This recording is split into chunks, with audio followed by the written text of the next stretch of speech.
한번 같이 따라해 주시기 바랍니다. 갇혀 있으나 소망을 품은 자들아. 다시 한번 크게 외쳐보겠습니다. 갇혀 있으나 소망을 품은 자들아. 아멘. 본문의 말씀은 예수님에 대한 예언의 구절로 유명합니다. 스가랴 9장 9절과 10절 말씀. 예수님께서 예루살렘 성에 입성하실 때에 나귀 새끼를 타셨죠. 그 구절이 미리 예언되어 있습니다. 그 모습이 바로 스가랴 9장 9절입니다. 예수님께서 이 땅에 왕으로 오셨습니다. 그 전에 여러 왕들은 단지 모형입니다. 예수님께서 진정한 왕이세요. 그 만왕의 왕이신 예수 그리스도께서 그 사역을 완성하시는 그 시점에 예루살렘 성에 입성하셨는데, 그 입성하시는 모습은 한마디로 우스꽝스러운 거예요.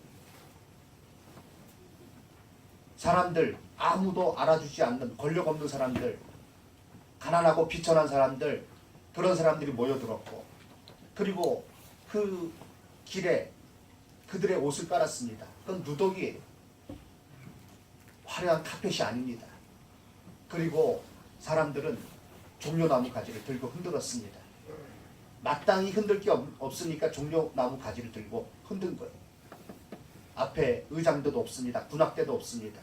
그리고 예수님께서 타고 가시는 그 짐승은, 타고 입성하신 짐승은 나귀예요. 그것도 나귀 새끼예요. 한번 생각해 보십시오. 나귀 새끼를 타면 그 걸어갈 때, 그냥 걸어갈 때의 높이와 나귀 새끼를 탔을 때 높이가 어떨 것 같습니까? 더 낮아요. 차라리 그냥 걸어가는 게 더 멋있어 보일 수도 있을 것 같아요. 근데 나귀 새끼를 타셨어요. 그리고 헌 옷이 이렇게 깔려있는 그 길을 가는데 나뭇가지를 꺾고 막 호산나 막 외치는데, 아마 대제사장이나 로마의 병정들이나 봤으면 저 뭐하는 일이냐, 뭐하는 짓이냐, 그래서 연극하냐, 코미디 찍냐, 이런 어떤 반응을 보였을 것입니다. 그런데 예수님께서 그렇게 입성하신 것은요, 진정 이 땅의 왕이시지만 그 왕이신 예수 그리스도, 바로 그분은 겸손한 왕이시라는 것을 나타내신 거예요. 스가랴 9장 9절 말씀. 시온에 따라 크게 기뻐할지어다. 예루살렘에 따라 즐거이 부를지어다. 보라, 내 왕이 내게 임하시나니 그는 공의로우시며. 어떤 하나님이세요? 어떤 왕이세요? 공의로운 왕이시다. 그리고 구원을 베푸시는 왕이시다. 그리고 겸손하여서 나귀를 타시나니 나귀의 작은 것 곧 나귀 새끼니라 말씀하셨습니다. 이 말씀 그대로 예수님은 참으로 모든 그 예언의 말씀에 따라서 그 사역을 다 완성하셨고, 그래서 진정 우리를 다스리는 왕으로서 우리에게 평화를 주시고 우리를 인도해 주시고 우리를 영원한 구원의 기쁨 가운데 살도록 우리를 다스리시는 그런 왕이신 줄로 믿습니다. 그 은혜가 지금 우리에게 임하여 있는 거예요. 우리는 이 예언의 말씀 그대로 우리가 참으로 이 말씀대로 그 예수님께서 오시고 예수님의 은혜 가운데 우리가 구원을 받았고 진정한 왕의 다스림 가운데 화평을 누리며 살아간다는 것, 이것으로 인하여서 감사해야 될 줄로 믿습니다. 그러나 아직 그 완전한 나라는 오지 않았습니다. 예수님께서 왕으로 다스리시고 그 다스림이 온전히 적용되는 그 나라는 아직 오지 않았습니다. 그래서 하나님의 나라를 단어로 표현할 때, 우리가 표현할 때 이미, 그러나 아직 오지 않은 나라다, 이렇게 표현하고 있습니다. 그 가운데 우리가 살아가고 있는 것입니다. 이미 예수님께서 우리의 왕이세요. 그러나 아직 우리는 이 땅에 있고 영원한 천국에 가서 하나님이 우리의 나의 하나님이 되시고, 그리고 우리는 그의 백성이 되고 예수 그리스도께서 완전한 통치자로서 우리를 다스리신 가운데 우리는 그 가운데서 영원한 영광과 참된 기쁨으로 살아가게 될 줄로 믿습니다. 근데 아직은 그날은 이르지 아니하였다는 것이죠. 그 가운데 우리는 이 땅에서 지금 살고 있습니다. 그 사이에 있는 우리에게 요구되는 자세가 있어요. 요구하시는 것이 있어요. 그것이 오늘 스가랴 9장 9절 이하 17절 말씀에 나오고 있습니다. 어떻게 살아야 될 것인가? 예수님 진정한 우리의 통치자로서 이 땅에 오셨고, 우리가 예수님을 영접하는 가운데 우리를 다스리시고 우리를 인도하시는 그 은혜 가운데 살아가고 있는데, 그러나 아직 완전하게 그것이 되어지지는 않고 천국에 이르를 때 우리는 그 완전한 통치에 들어가게 될 줄로 믿습니다. 이 땅에서는 아직 갈등이 있다는 거죠. 예를 들자면 성경에서 이것을 어떻게 우리에게 가르쳐주고 있습니까? 애굽 땅에서 나왔어요. 하나님의 권능으로 애굽 땅에서 이스라엘 백성들이 나왔어요. 그렇지만 그들은 광야를 지나야 했습니다. 그리고 가나안 땅을 향해서 가야 됐습니다. 그 과정은 험난한 거예요. 우리의 이 땅에서의 삶은, 예수 믿는 사람들의 삶은 바로 그와 같다는 것입니다. 하나님의 은혜로 구원받았습니다. 그러나 아직 영원한 그 약속의 땅, 가나안 땅에 이르지 못하였죠. 우리는 광야와 같은 이 세상을 살아가는 것입니다. 그런데 광야에서 하나님께서 그들을 내버려 두셨습니까? 그냥 너희들끼리 한번 잘 찾아서 가나안 땅에 가봐라, 그렇게 하셨습니까? 아니지. 그들을 인도하셨어요. 구름과 불기둥으로 인도하셨어요. 그들에게 만나를 먹이셨어요. 반석에서 물이 나오게 해서 그들을 마시우게 하셨어요. 그들이 마실 수 있도록 해주셨어요. 그들의 의복이 헤어지지 아니하도록, 발이 부릅뜨지 아니하도록 하나님께서 그들을 인도하셨습니다. 그와 같이 광야의 생활 가운데 우리를 인도하시고 우리를 지켜주시는 그 은혜로 우리도 살아가고 있는 것입니다. 이 가운데 우리는 어떻게 해야 되겠습니까? 첫 번째, 하나님께서 약속하신 구원과 승리를 확신해야 하는 것입니다. 따라해 주시기 바랍니다.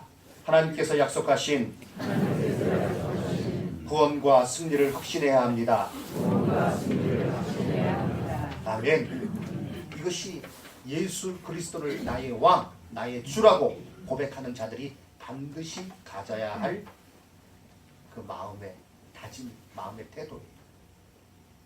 하나님께서는 이스라엘 백성들에게 구원을 약속해 주셨습니다. 스가랴 선지자를 통해서 약속해 주셨습니다. 오늘 우리에게도 동일하게 약속해 주신 것입니다. 10절 말씀, 내가 에브라임의 병거와 예루살렘의 말을 끊겠고 전쟁하는 활도 끊으리니. 바벨론으로 잡혀가기 전에 예루살렘은 다 망했어요.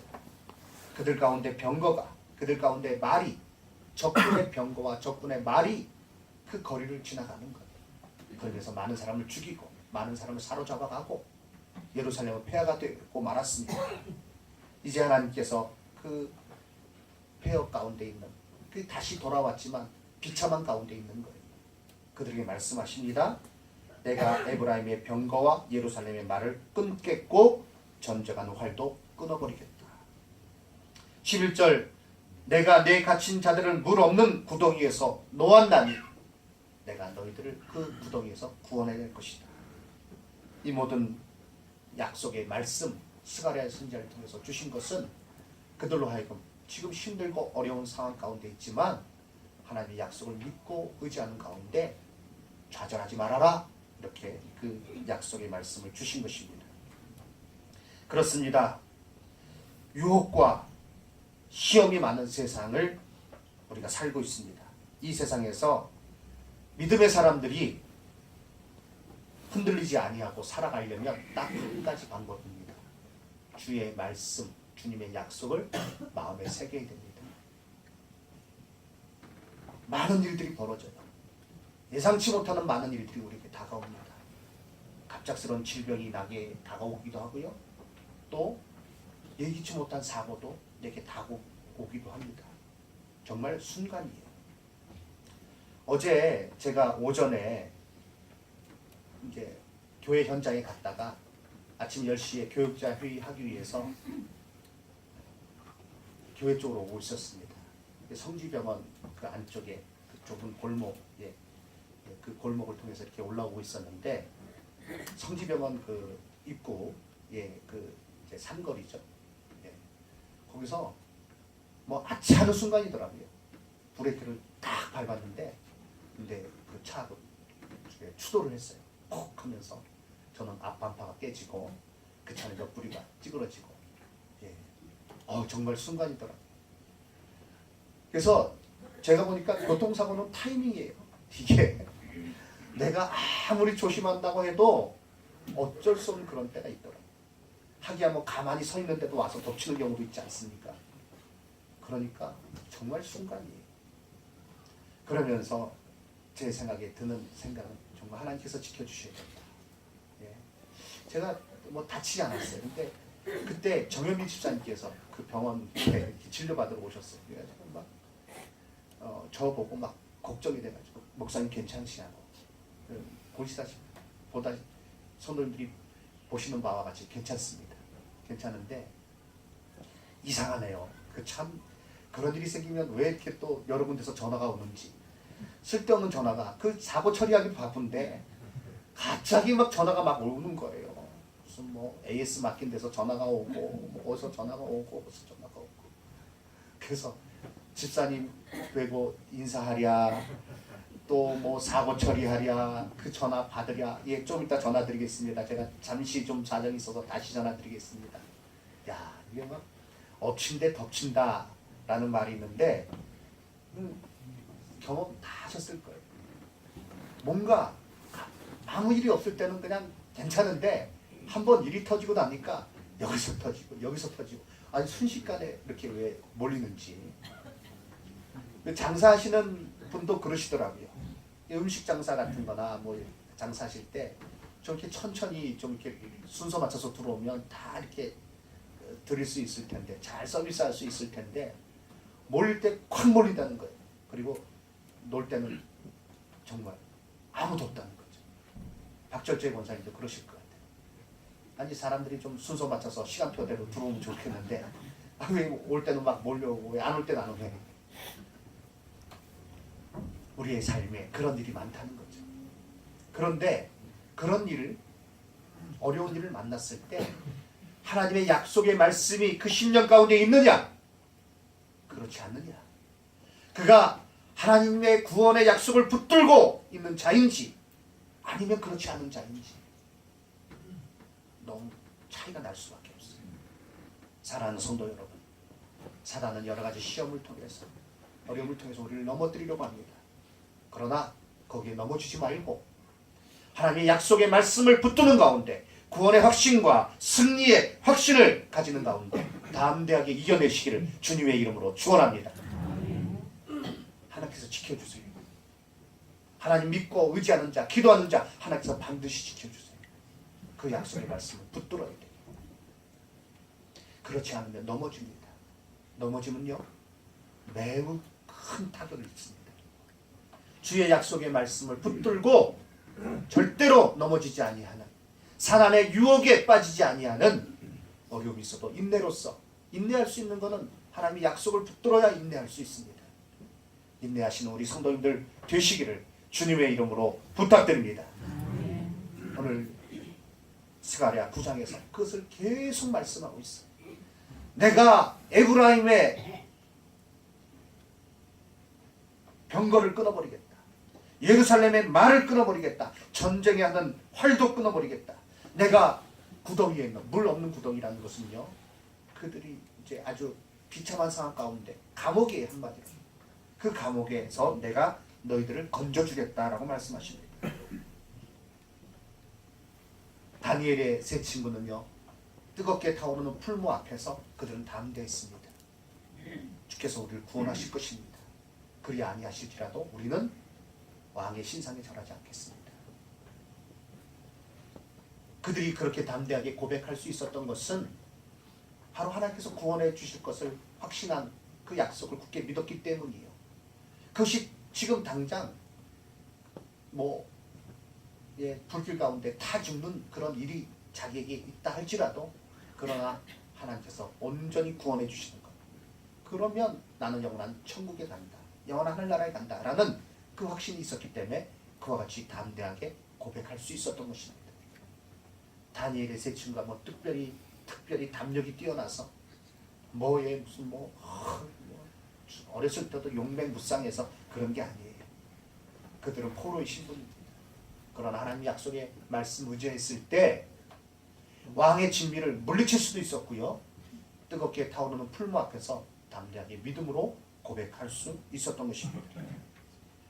사랑하는 성도 여러분, 힘들고 어려운 때에 다른 것 생각하지 마시기 바랍니다. 이러니까 난 못 살겠다. 이러니까 내가 어떻게 살 수 있겠는가. 죽자. 이렇게 생각하는 분도 있어요. 어느 분이 그 얘기를 하시더라고요. 자살을 거꾸로 돌려버려요. 자살이라는 단어를 거꾸로 돌려버려요. 뭡니까? 살자. 근데 거꾸로 돌리려면 뭔가 힘이 필요해요. 거꾸로 돌릴 수 있으면 좋죠. 근데 무엇을 의지해서 거꾸로 돌릴 수 있느냐? 하나님의 약속을 붙들면 그 단어를 거꾸로 돌릴 수 있는 줄 믿습니다. 그 약속을 붙드시면. 고린도후서 7장 1절에서 우리에게 말씀하고 있습니다. 우리 다 같이 한 목소리로 고린도후서 7장 1절 말씀 다 같이 읽겠습니다. 그런즉 사랑하는 자들아, 이 약속을 가진 우리는 하나님을 두려워하는 가운데 거룩함을 온전히 이루어 육과 영의 온갖 더러운 것에서 자신을 깨끗하게 하자. 아멘. 이 말씀 무엇입니까? 우리가 이 땅에서 세상의 유혹에 흔들리지 아니하고 거룩한 삶을 살아갈 수 있는 비결도 하나님의 약속을 붙드는 가운데 있다는 것입니다. 그런즉 사랑하는 자들아, 이 약속을, 누구의 약속입니까? 하나님의 약속입니다. 가진 우리는 하나님을 두려워하는 가운데서 거룩함을 온전히 이루어 육과 영의 온갖 더러운 곳에서 자신을 깨끗하게 하자.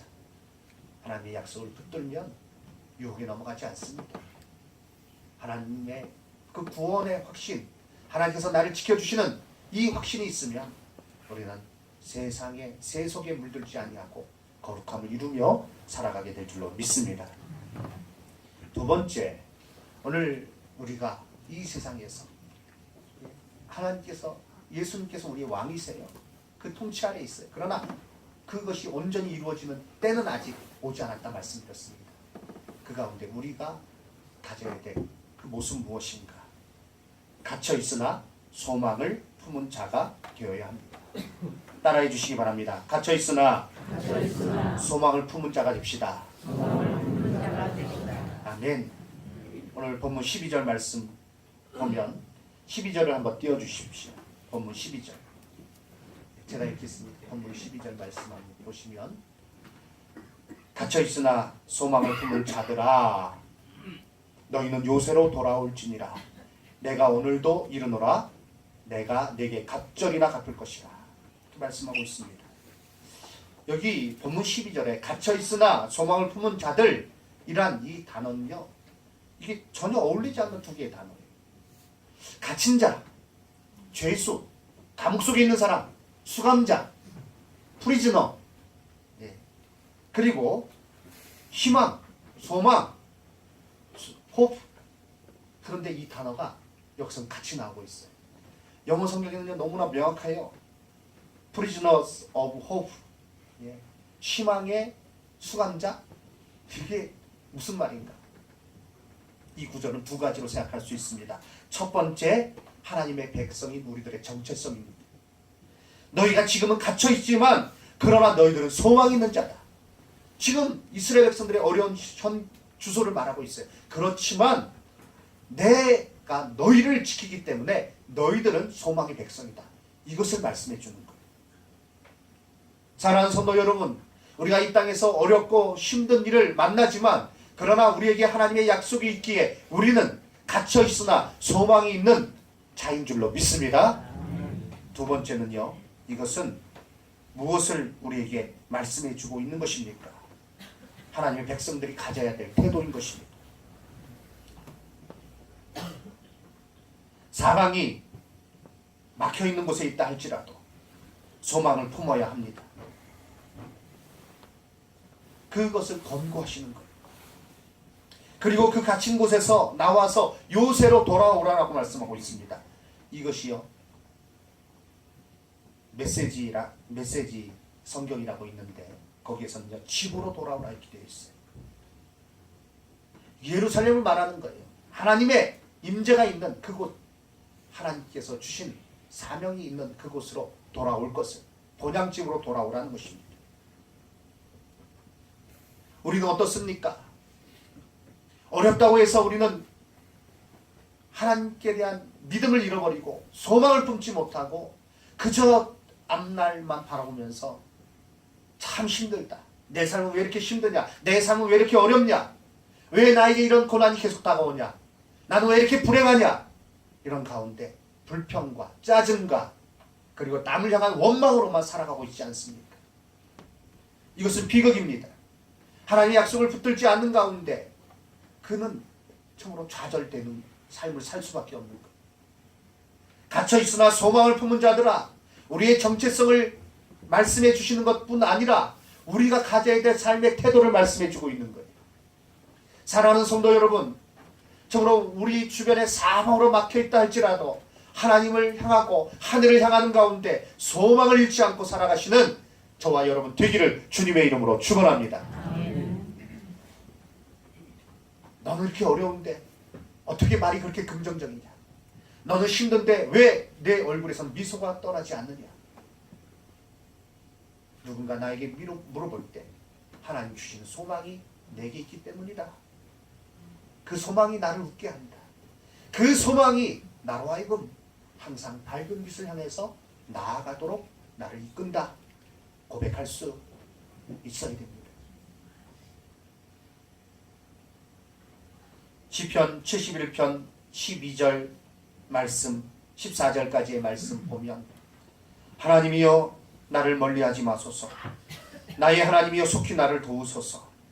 내 영혼을 대적하는 자들이 수치와 멸망을 당하게 하시며 나를 모해하려 하는 자들에게 욕과 수욕이 덮이게 하소서. 나는 항상 소망을 품고 나는 항상 소망을 품고 주를 더욱더욱 찬송하리이다. 아멘. 14절 다 같이 읽겠습니다. 나는 항상 소망을 품고 주를 더욱더욱 찬송하리이다. 언제 소망을 품어요? 항상 소망을 품고 주를 더욱더욱 찬송하리이다. 갇혀있으나 소망을 품은 자들, 바로 그 단어가 나를 묘사하는 단어가 돼요. 그게 나다. 여러 가지 어려운 일이 많지만 사방으로 우겨쌈을 당하지만 나 쌓이지 않는다. 고린도후서 4장 8절 이하에서 사도 바울은 그렇게 고백하고 있어요.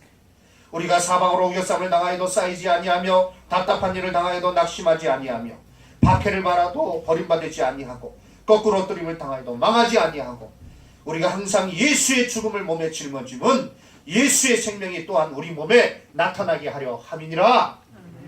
예수의 생명으로 소망 가운데 살아가시는 우리 성도님들 되시기를 주님의 이름으로 축원합니다. 갇혀있으나 소망을 품은 사람 대표적으로 누굴까요? 빌립보 감옥의 사도 바울 신라 아니겠습니까? 매맞고 깊은 감옥에 갇혔어요. 그런데 그 감옥에서 한밤중에 찬양을 불러요. 그들은요 갇혀있으나 소망을 품은 자들. 복음 증거하다가 갇혀있는 베드로 아니겠습니까? 베드로는요 정말 갇혀있지만 그 가운데서 낙심하지 않았어요. 많은 성도들이, 초대교회 많은 성도들이, 우리 믿음의 선배들이 한국 땅에서 그 일제의 핍박 아래서, 공산치하의 그 핍박 아래서, 그러나 그들은 갇혀 있었지만 소망을 품은 자들이었습니다. 그래서 그 안에서 찬송했어요. 그 안에서 기도했어요. 그 안에서 담대했어요.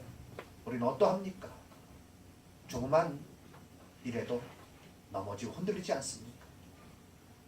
갇혀있으나 소망을 품는 가운데 살아가시는 우리 성도님들 되시기를 오늘 시편 71편의 이 고백으로 나는 항상 소망을 품고 주를 더욱더욱 찬송하리이다, 이 고백으로 승리하시기를 주님의 이름으로 축원합니다. 마지막 세 번째는요, 우리가 누릴 영광을 바라봐야 됩니다.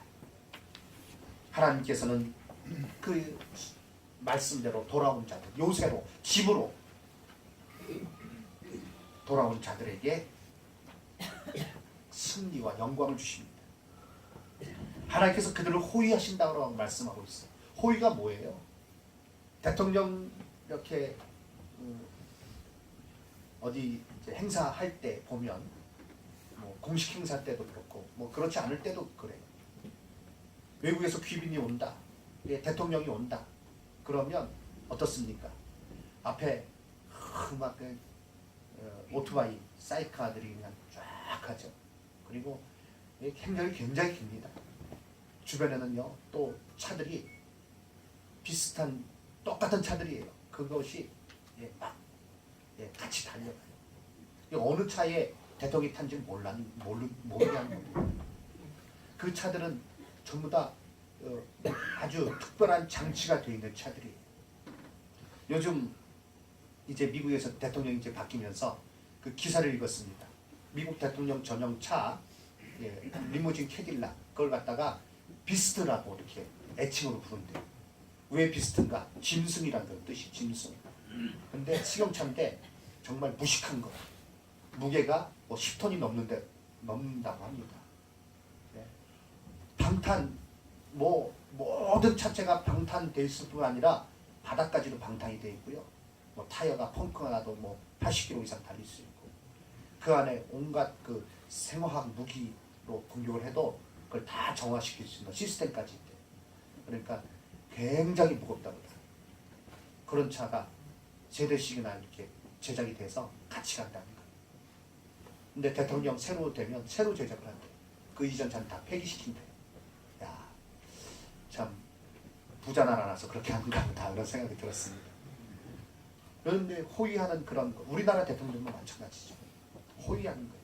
누구요? 대통령을 보호하기 위해서 뭐 경찰, 군인 뭐 다 호위하는 거예요.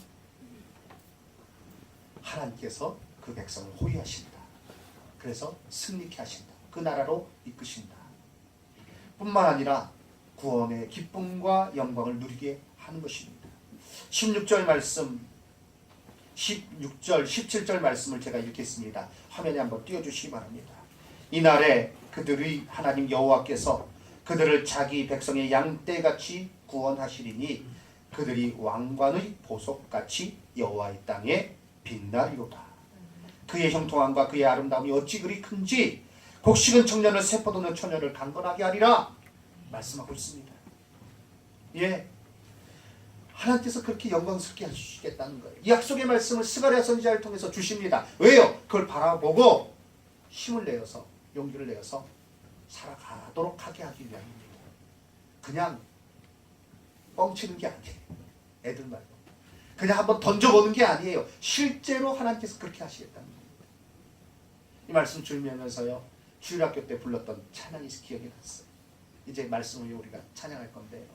말씀 듣고 나중에 같이 찬양할 건데요. 예수께서 오실 때에 그 찬양입니다. 후렴 부분에 어떻게 되어 있습니까? 샛별 같은 그 복에 멸류관에 달려 반짝반짝 빛나게 비치리로다. 하나님 사랑하는 하나님, 하나님의 은혜를 구하는 하나님, 하나님께서 이 땅에 살 때 그를 보호하시고 이제 그 마지막 때에 어떻게 하신다고요? 그 멸류관에 달려있는 그 보화, 반짝반짝 그 보화처럼 빛나게 하신다. 그렇습니다. 하나님께서 우리를 그렇게 인도해 주시는 줄로 믿습니다. 디모데후서 4장 8절 말씀에 사도 바울은 이와 같이 고백하였습니다. 이제후로는 나를 위하여 의의 멸류관이 예비되었으므로 주 곧 의로우신 재판장이 그날에 내게 주실 것이니 내게만 아니라 주의 나타나심을 사모하는 모든 자에게니라. 아멘. 하나님의 약속, 하나님 주신 상을 바라보고 그것을 사모하는 가운데 이 땅에서 우리는 살아야 되겠습니다. 이것이 바로 오늘 스가랴 9장 말씀을 통해서 우리에게 주시는 교훈입니다. 예수님께서 진정한 통치자시다. 그는 공의의 왕이시다. 그는 겸손한 왕이시다.